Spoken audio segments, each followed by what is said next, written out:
அனைவருக்கும் வணக்கம். இப்போ வந்து நாம் மாங்காய் ஊறுகாய், இப்போ மாங்காய் சீசன்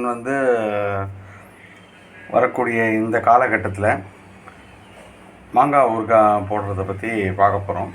ஆவக்காய் எல்லாருமே பார்த்துருப்பீங்க.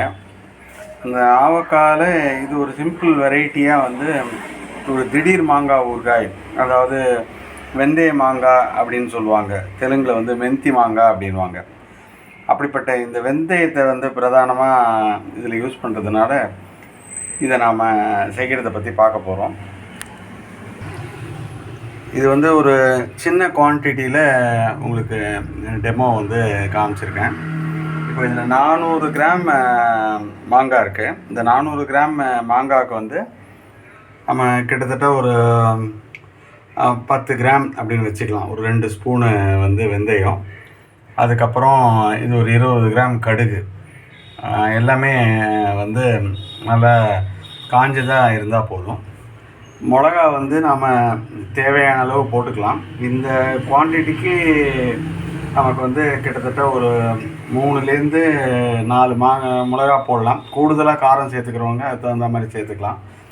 அதை தவிர நமக்கு நல்லெண்ணெய், இது ஒரு 100 ml நல்லெண்ணெய் இது. ஸோ இதை நாம் யூஸ் பண்ணுறோம். இப்போ இது எல்லாத்தையுமே நம்ம எப்படி பண்ணுறோன்றதை டெமான்ஸ்ட்ரேட். மாங்காய் இந்த மாதிரி பொடிசாகவும் நறுக்கிக்கலாம். அப்படி இல்லைன்னா கிட்டத்தட்ட நம்ம இந்த விரல் சைஸு கூட நம்ம நறுக்கிக்கலாம். ஸோ அதாவது விரல்னால் நம்ம கிட்டத்தட்ட இந்த அளவுக்கு நறுக்கிக்கலாம். முக்கியமாக எல்லாமே புளிப்பாக இருக்கிற மாங்காவாக இருக்கணும். அந்த புளிப்பு எவ்வளோக்கு எவ்வளோ இருக்கோ அவ்வளோக்கு அவ்வளோ இந்த சாமான்கள்லாம் உள்ள இன்க்ரீடியன்ட்ஸு நல்லா போய் சேரும். எல்லாமே ட்ரை தான். இதில் தண்ணி ஈரப்பதம் இல்லாமல் மாங்காவை நல்லா சுத்தமாக வாஷ் பண்ணி இதில் எந்த தண்ணீரும் சேராமல் இருந்தால் இது நாள் பட ஒன்றும் கெடாமலே யூஸ் பண்ணிக்கலாம். இதுக்கு தேவையான அளவு கல் உப்பு ஒரு 2 ஸ்பூன் போட்டுக்கலாம். முக்கியமாக மிக்ஸி நல்லா ட்ரையாக இருக்கிறத என்ஷூர் பண்ணிக்கோங்க. நல்லா வெயிலில் கூட கொஞ்சம் இந்த வெந்தயத்தையும் மிளகா போன்றவற்றையும் நம்ம ட்ரை பண்ணிக்கலாம். பண்ணிவிட்டு நம்ம மிக்சியில் போட்டு அடிக்க போகிறோம். இதோட ஃபுல் ஃப்ளெட்ஜாக முழுசாக பண்ணுறதுக்கு எந்த அளவுக்கு குவான்டிட்டிஸ் நாம் அப்படின்றத இதோட எக்ஸ்பேன்ஷனாக நரேஷனில் கொடுத்துருக்கேன். இது எல்லாத்தையும் போட்டு நல்லா ட்ரையாக மிக்சியில் அடிக்க போகிறோம்.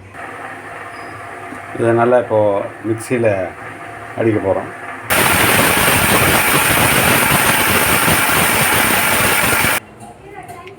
இது நல்லா இந்த மாதிரி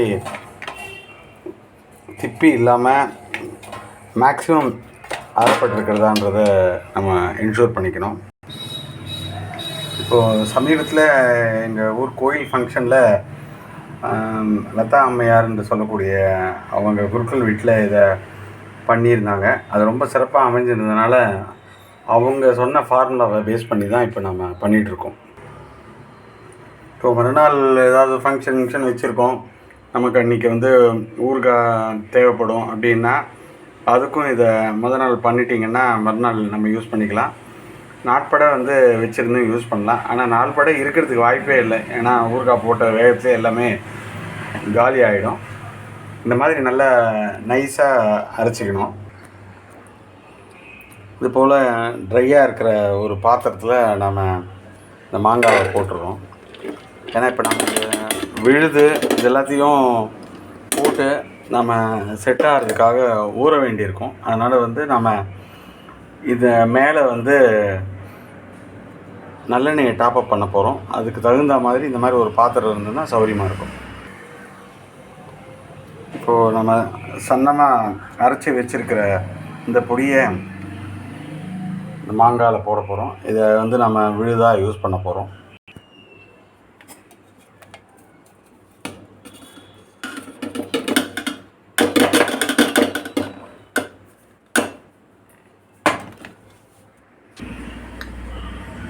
இது பார்த்திங்கன்னா மிக்சியில் கொஞ்சம் கூட நமக்கு வேஸ்டேஜே கிடையாது.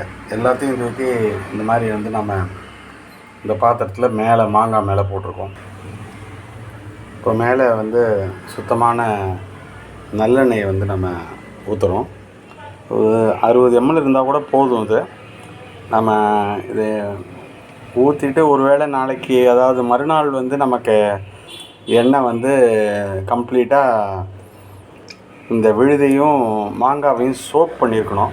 அப்படி அதில் ஏதாவது ஒரு ஷார்ட் ஃபால் இருந்ததுன்னா கொஞ்சம் மறுநாள் கூட டாப்அப் பண்ணிக்கலாம். ஒன்றும் அவசரம் ஒன்றும் இல்லை. அவ்வளோதாங்க. இதை கம்ப்ளீட்டாக நம்ம மூடி வச்சுட்டு நாளைக்கு வந்து திடீர் மாங்காவாக மறுநாளும் யூஸ் பண்ணிக்கலாம், வேணும்னா நாள் பட வச்சும் யூஸ் பண்ணிக்கலாம். தேங்க்ஸ் ஃபார் வாட்சிங். கீழே நரேஷனில் வந்து இந்த மினி லெவலில் பண்ண இந்த மாங்காய் ஊறுகாவை ஃபுல்லாக பண்ணுறதுக்கு என்ன வெயிட்டேஜு, எவ்வளவு நமக்கு இந்த பொருட்கள் போடணுன்றதை நான் கொடுக்குறேன். நன்றி.